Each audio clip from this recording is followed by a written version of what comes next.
অনেকদিন ধরেই প্ল্যান করছিলাম একটা কুর্তি বানানোর। আজকাল খুব ট্রেন্ডিং এ চলছে এই কুর্তিগুলো। ভাবলাম নিজের মতো করে একটি কুর্তি বানিয়ে নিই।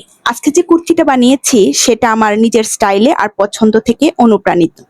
কাপড়টা আমি বেছে নিয়েছি খুব যত্ন করে, নরম আরামদায়ক এবং রংটা একদম মন ছুঁয়ে যায়। ডিজাইনটা চেয়েছি একটু সিম্পল হলেও যেন ক্লাসি হয়, যেন প্রতিদিনের ব্যবহারে একদম এলিগেন্স থাকে। তাই আজকে বানাতে বসে গেলাম এই কুর্তিটা। আশা করি আপনাদের ভালো লাগবে। এটা কেবল একটা কুর্তি না, এটা আমার অনুভূতি, আমার শৈলী আর আমার গল্পের একটা অংশ। খুব যত্ন করে এই কুর্তিটা বানিয়েছি। এখনো সম্পূর্ণ কমপ্লিট করিনি। কমপ্লিট করার পরে একটা ভিডিও দিব ইনশাল্লাহ। আশা করি আপনারা পাশে থাকবেন আর লাইক কমেন্ট করতে একদমই ভুলবেন না। আপনাদের একটি লাইক এবং কমেন্ট আমাকে নতুন করে এগিয়ে যাওয়ার ইন্সপিরেশন যোগাবে।